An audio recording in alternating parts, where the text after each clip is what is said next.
so tired. I can't sleep. မင်္ဂလာပါပရိသတ်ကြီးတို့ရေဒီနေ့ကျွန်တော်တို့အားလုံးနေ့စဉ်ကြုံတွေ့နေရတယ်။ဒါပေမဲ့တိတ်ပြီးအလေးမထားမိတဲ့အရာတစ်ခုကြောင့်ပြောပြချင်ပါတယ်။အဲ့ဒါကတော့အိတ်ဆက်ခြင်းပါပဲ။လူတိုင်းအိတ်ကြတယ်တိရစ္ဆာန်တွေလည်းအိတ်ကြတယ်ငှက်တွေလည်းအိတ်ကြတယ်။တနည်းအားဖြင့်အသက်ရှိတဲ့သက်ရှိတိုင်းအိတ်ဆက်ခြင်းဆိုတဲ့သဘာဝတရားရဲ့ခေါ်ဆောင်ရာနောက်ကိုလိုက်ပါကြရပါတယ်။ဒါဆိုရင်ဒီလောက်ရေးပါတဲ့အိတ်ဆက်ခြင်းကိုဖြစ်ပဲပြီးမအိတ်ဘဲနေရင်ဘာတွေဖြစ်လာမလဲဆိုတာစဉ်းစားကြည့်ဖို့ပါသလား။လူတော်များများကအေးရင်မဝတဲ့ညတွေကိုကြုံမှုကြမှာပါ။စာမေးပွဲအတွက်စာချက်ရလို့ညနေထဲတီစာပတ်ခဲ့ရတာမျိုးတငယ်ချင်းတွေနဲ့စကားပြောရင်အချိန်တွေကုန်မှမသိကုန်သွားတာမျိုးဒါမှမဟုတ်စိတ်ထဲမှာတနှောင်းနှောင်းဖြစ်နေတဲ့ပူပင်တော့ကတွေကြောင့်အိမ်မပြောတဲ့ညတွေမျိုးပေါ့ဒီလိုညတွေမှာမနှမိုးလင်းလို့မျက်လုံးဖွင့်လိုက်တာနဲ့ခေါင်းမကြည့်တာတကိုယ်လုံးလေးလံထိုင်မှိုင်းနေတာဘာလို့စိတ်မပါတာတွေကိုခံစားရမှာပါဒါကတော့အေးရဖြစ်တဲ့ညတညရဲ့နောက်ဆက်တွဲအကျိုးဆက်တွေပါပဲဒါပေမဲ့အဲ့ဒီထက်ပိုပြီးဆိုးရတဲ့အခြေအနေကိုမြင်အောင်ကြည့်ပါတညနှစ်ညမဟုတ်ပဲရက်ပေါင်းများစွာလပေါင်းများစွာနှစ်ပေါင်းများစွာအိပ်စက်ခြင်းမရှိပဲနေထိုင်ရမယ်ဆိုရင်ဘာတွေဖြစ်လာမလဲဒါဟာစိတ်ကူးရင်ဇလန်းတွေထဲမှာပဲဖြစ်နိုင်တယ်လို့ထင်ကောင်းထင်နိုင်ပါတယ်ဒါပေမဲ့တကယ်တမ်းလက်တွေ့မှာအိပ်စက်ခြင်းကိုရှော့တွက်လို့မရပါဘူးအိပ်စက်ခြင်းဟာကျွန်တော်တို့ရဲ့ကျန်းမာရေးအတွက်ကျွန်တော်တို့ရဲ့ရှင်သန်ရည်တည်နိုင်မှုအတွက်မရှိမဖြစ်လိုအပ်တဲ့အရာတစ်ခုဖြစ်ပါတယ်မအိပ်ဘဲနေရင်ဘာဖြစ်မလဲဆိုတာကိုမပြောခင်အိပ်စက်ခြင်းဆိုတာဘာလဲဘာကြောင့်အိပ်စက်ရတယ်လဲဆိုတာကိုအရင်ဆုံးနားလည်အောင်စူးစမ်းကြည့်ရအောင်စလိလို့ခေါ်တဲ့အိပ်စက်ခြင်းဟာသက်ရှိတွေအတွက်မရှိမဖြစ်လိုအပ်တဲ့ဇီဝကမ္မဖြစ်စဉ်တစ်ခုပါအိပ်စက်နေချိန်မှာကျွန်တော်တို့ရဲ့ခန္ဓာကိုယ်နဲ့အုံနောက်ဟာအနားယူပြီးနောက်နေ့အတွက်ပြန်လည်အားဖြည့်တင်ကြပါတယ်ဒါဟာဖုန်းဘက်ထရီအားကုန်သွားတဲ့အခါအားသွင်းရတယ်လို့ပါပဲအားမသွင်းရင်ဖုန်းကအလုံးမလုံးတော့တယ်လို့မျိုးအေးမောရရင်လေကျွန်တော်တို့ရဲ့ခန္ဓာကိုယ်နဲ့စိတ်ဟာကောင်းကောင်းအလုံးမလုံးနိုင်တော့ပါဘူးသိပ္ပံပညာရှင်တွေဟာအိပ်စက်ခြင်းနဲ့ပတ်သက်ပြီးနှစ်ပေါင်းများစွာလေ့လာခဲ့ကြပါတယ်။သူတို့ရဲ့လေ့လာတွေ့ရှိချက်တွေအရအိပ်စက်ခြင်းဟာအဆင့်တွေအများကြီးနဲ့ဖွဲ့စည်းထားပါတယ်။အဓိကအားဖြင့် REM sleep, rapid eye movement sleep လို့ခေါ်တဲ့မျက်လုံးလျင်မြန်စွာလှုပ်ရှားတဲ့အိပ်ချိန်နဲ့ non-REM sleep, non-rapid eye movement sleep လို့ခေါ်တဲ့မျက်လုံးသိပ်မလှုပ်ရှားတဲ့အိပ်ချိန်ဆိုပြီးနှမျိုးခွဲခြားနိုင်ပါတယ်။ non-REM sleepဒီအဆင့်မှာခန္ဓာကိုယ်ကတဖြည်းဖြည်းအနားယူပါတယ်။နှလုံးခုန်နှုန်းနဲ့အသက်ရှူနှုန်းတွေနှိမ့်ကွေးလာပြီးကြွသားတွေပြေလျော့လာပါတယ်။ non-REM sleep ကိုအဆင့်3ဆင့်ထပ်ခွဲခြားနိုင်ပါသေးတယ်။အဆင့်1ကအိပ်ပျော်ခါစားအချိန်ဖြစ်ပြီးအဆင့်3ကတော့အိမ်မောချချိန်ဖြစ်ပါတယ်။ဒီအဆင့်မှာခန္ဓာကိုယ်ပြန်လည်ပြုပြင်ဖို့အတွက် growth hormone လို့ခေါ်တဲ့ခြေထောက်ဟော်မုန်းတွေထပ်ရှိပါတယ်။ REM sleep ဒီအဆင့်မှာအုံနောက်ကအရန်တက်ကြွနေပါတယ်။မျိုးလုံးတွေကလင်းလင်းမြန်မြန်လှုပ်ရှားနေပြီးအိမ်မက်တွေမက်တဲ့အချိန်လေးဖြစ်ပါတယ်။ REM sleep ဟာမညံတွေကိုစူးစီးပေးဖို့နဲ့စိတ်ခံစားမှုတွေကိုထိန်းညှိပေးဖို့အတွက်အရေးကြီးတယ်လို့သိပ္ပံပညာရှင်တွေကယုံကြည်ကြပါတယ်။တညကိုကျွန်တော်တို့ဟာဒီအဆင့်တွေကိုစက်ဝန်းတစ်ခုလိုထက်ကဖြတ်သန်းသွားပါတယ်။စက်ဝန်းတစ်ခုကိုမိနစ်60လောက်ကြာတတ်ပြီးတညလုံးမှာ4-5စက်ဝန်းလောက်ရှိနိုင်ပါတယ်။လူတစ်ယောက်အတွက်တစ်နေ့ကိုပြန်အားဖြင့်9နာရီ10နာရီအိပ်စက်ဖို့လိုအပ်ပါတယ်။ဒါပေမဲ့တဦးနဲ့တဦးလိုအပ်တဲ့အိတ်ချိန်ကမတူညီနိုင်ပါဘူး။ကလေးတွေနဲ့လူငယ်တွေကအိတ်ချိန်ပိုလိုအပ်ပြီးတကြီးရွယ်အိုတွေကတော့အိတ်ချိန်နဲ့လုံလောက်ပါတယ်။အခုဆိုရင်အိတ်ဆက်ခြင်းရဲ့အရေးပါပုံကိုနားလည်လောက်ပြီလို့ထင်ပါတယ်။ဒါဆိုရင်မအိတ်ရင်ဘာတွေဖြစ်လာမလဲဆိုတာကိုအသေးစိတ်ဆက်ပြောပြပါမယ်။အေးမောရတဲ့အခါခန္ဓာကိုယ်နဲ့စိတ်ပိုင်းဆိုင်ရာမှာဆိုးကျိုးတွေအမျိုးမျိုးခံစားရနိုင်ပါတယ်။အဲ့ဒီဆိုးကျိုးတွေကိုရေတိုဆိုးကျိုးနဲ့ရေရှည်ဆိုးကျိုးဆိုပြီးနှစ်ပိုင်းခွဲခြားလေ့လာနိုင်ပါတယ်။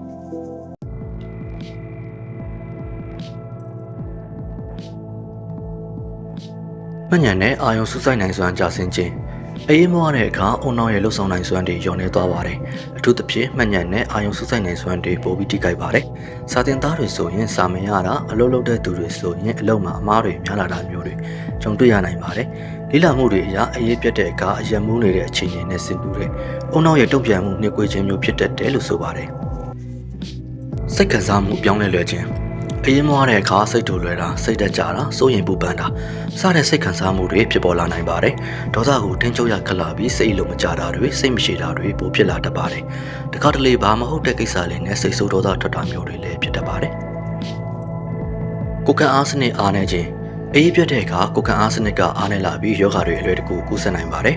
အေးမိတုပ်ကွေးလိုယောဂါမျိုးတွေပိုဖြစ်တတ်ပြီးယောဂါရှိရင်လည်းပျောက်ဖို့ခက်ခဲတတ်ပါတယ်အိပ်စက်ခြင်းဟာကိုယ်ကအားစနစ်ကိုအားကောင်းစေတဲ့စိုက်တိုကိုင်းလို့ခေါ်တဲ့ပရိုတင်းဓာတ်တစ်မျိုးထုတ်လုပ်မှုကိုအားပေးပါတယ်အေးမောရတဲ့အခါစိုက်တိုကိုင်းထုတ်လုပ်မှုလျော့နေသွားပြီးကိုယ်ကအားစနစ်ကိုထိခိုက်စေပါတယ်ရိုတဆာထိခိုက်မှုဖြစ်ပွားနိုင်ခြင်း အရင်မဝတဲ့အခါအာယုံစူးစိုက်နိုင်စွမ်းနဲ့တုံ့ပြန်မှုတွေနှိကွေးလာတဲ့အတွက်မတော်တဆထိခိုက်မှုတွေဖြစ်ပွားနိုင်ခြင်းများပါတယ်အထူးသဖြင့်ကားမောင်းတဲ့အခါဒါမှမဟုတ်စက်ပစ္စည်းတွေကိုကင်တွယ်တဲ့အခါပိုပြီးအန္တရာယ်များပါတယ်အမေရိကန်နိုင်ငံမှာနှစ်စဉ်နှစ်တိုင်းအရေးပြက်လို့ဖြစ်တဲ့ရေမတော်တဆမှုပေါင်း3သိန်းကျော်ရှိတယ်လို့ဆိုပါတယ်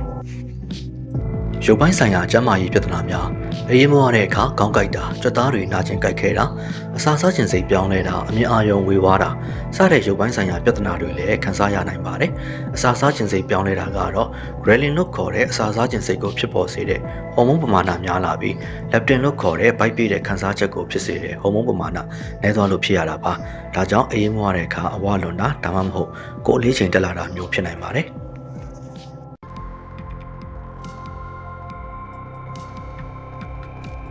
်ရေရှည်မှာအရေးမဝတာဟာပိုပြီးဆိုးရွားတဲ့ကျန်းမာရေးပြဿနာတွေကိုဖြစ်စေနိုင်ပါတယ်။နာတာရှည်ယောဂများဖြစ်ပွားနိုင်ခြင်း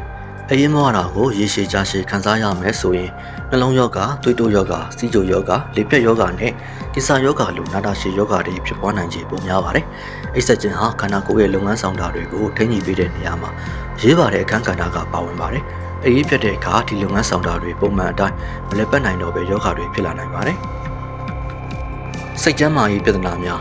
းအရေးမဝတာဟာစိတ်ကျန်းမာရေးကိုလည်းဆိုးဆိုးရွားရွားထိခိုက်စေနိုင်ပါတယ်။စိတ်ကြယောဂ၊စိုးရိမ်ပူပန်မှုယောဂ၊စိတ်နှခွယောဂနဲ့စိတ်ကစင်ကလေးယောဂလိုစိတ်ယောဂတွေဖြစ်ပွားနိုင်ခြင်းပိုများပါတယ်။အိပ်စက်ခြင်းနဲ့စိတ်ကျန်းမာရေးဟာအပြန်အလှန်ဆက်ဆက်နေပါတယ်။စိတ်ယောဂရှိတဲ့သူတွေမှာအရေးပြတ်တာကိုပိုပြီးတွေ့ရတတ်တယ်လို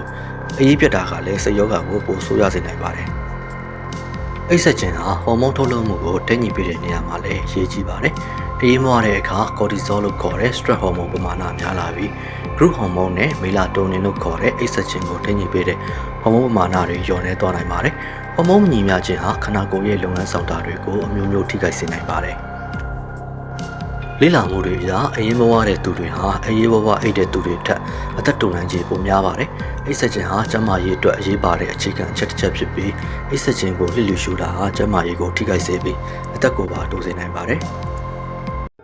အခုပြောခဲ့တာတွေကတော့အရေးမဝရင်ဖြစ်နိုင်တဲ့ဆိုးကျိုးတွေကိုအချင်းချုပ်ပြီးပြောပြတာပါတကယ်လို့ရက်ပေါင်းများစွာလပေါင်းများစွာလုံးဝမအိပ်ပဲနေမယ်ဆိုရင်ဘာတွေဖြစ်လာမလဲဆိုတာကိုစိတ်ကူးကြည့်ကြရအောင်သိပ္ပံပညာရှင်တွေဟာလူသားတွေကိုရက်ပေါင်းများစွာအိပ်မပျော်အောင်စမ်းသပ်တာမျိုးတော့မလုပ်ကြပါဘူးဒါပေမဲ့တိရစ္ဆာန်တွေကိုအသုံးပြုပြီးတော့စမ်းသပ်မှုတွေလုပ်ခဲ့ကြပါတယ်အဲ့ဒီစမ်းသပ်မှုတွေအရတိရစ္ဆာန်တွေဟာရက်နှင်းငယ်ကြအောင်အေးပြတ်တဲ့အခါကိုယ်ခံအားစနစ်အားနေလာတာကိုယ်ပူချိန်မမှန်တာအပြုတ်မှုတွေပြောင်းလဲလာတာစတဲ့လက္ခဏာတွေပြသခဲ့ကြပါတယ်နှစ်ဘက်ကနေသုံးဘက်လောက်ထိလုံးဝအိပ်မပျော်အောင်လုပ်ထားတဲ့ကြွက်တွေဟာနောက်ဆုံးမှာတိတ်ဆုံးသွားတာကိုတွေ့ရပါတယ်လူသားတွေမှာတော့ဒီလောက်အထိအဆုံးရောက်တဲ့စမ်းသပ်မှုမျိုးမရှိပေမဲ့အိပ်စက်ခြင်းနဲ့ပတ်သက်တဲ့ရှားပပဖြစ်ရမှန်ဇာတ်လမ်းတွေရှိပါတယ်။အဲ့ဒီအထက်ကနာမည်အကြီးဆုံးတစ်ခုကတော့ Randy Gardner ဆိုတဲ့အသက်18နှစ်အရွယ်အထက်တန်းကျောင်းသားလေးရဲ့ဇာတ်လမ်းပါပဲ။1964ခုနှစ်မှာ Randy ဟာသိပ္ပံပညာပြပွဲတစ်ခုအတွက်လုံးဝမအိပ်ပဲအချိန်အကြာဆုံးနေနိုင်တဲ့စံချိန်ကိုတင်ဖို့စိန်ခေါ်မှုတစ်ခုလုပ်ခဲ့ပါတယ်။သူဟာစံချိန်တင်ဖို့အတွက်17ရက်နဲ့25မိနစ်စုစုပေါင်း264နာရီအထိလုံးဝမအိပ်ပဲနေခဲ့ပါတယ်။ Randy ဟာမအိပ်တဲ့ရက်တွေကြာလာတာနဲ့အမျှဆိုးကျိုးတွေကိုတဖြည်းဖြည်းခံစားလာရပါတယ်။ပထမရက်ပိုင်းတွေမှာစိတ်တူလွယ်တာအာရုံစူးစိုက်ရခက်တာမှတ်ဉာဏ်အားနေတာစတဲ့လက္ခဏာတွေပြသခဲ့ပါတယ်။ရက်တွေကြာလာတာနဲ့အမျှစကားပြောတာထစ်ထစ်ငုံငုံဖြစ်လာတာအမြင်မှားတာတွေဖြစ်လာတာစိတ်ကြောက်ကြရက်ဖြစ်တာတွေအထိဖြစ်လာခဲ့ပါတယ်။စမ်းသပ်မှုရဲ့နောက်ဆုံးရက်တွေမှာဆိုရင်သူ့နာမည်ကိုတောင်မမှတ်မိတော့တဲ့အထိအခြေအနေဆိုးရခဲ့ပါတယ်။ဒါပေမဲ့ Randy ဟာစံချိန်တင်ပြီးတဲ့နောက်မှာနာရီ14နာရီကျော်အိပ်လိုက်တဲ့အခါသူ့ရဲ့ခန္ဓာကိုယ်နဲ့စိတ်ဟာတဖြည်းဖြည်းပုံမှန်အခြေအနေကိုပြန်ရောက်သွားပါတယ်။ဒါဟာလူသားတွေဟာရက်ပေါင်းများစွာအေးအေးပြည့်ရင်တောင်မှအချိန်တန်ရင်ပြန်ကောင်းလာနိုင်တယ်ဆိုတာကိုပြသနေပါတယ်။ဒါပေမဲ့ Randy ရဲ့ဇာတ်လမ်းဟာအလွန်ကျွံအေးအေးပြည့်ရင်ဘယ်လောက်ထိဆိုးရွားတဲ့အခြေအနေကိုရောက်နိုင်လဲဆိုတာကိုသက်သေပြနေပါတယ်။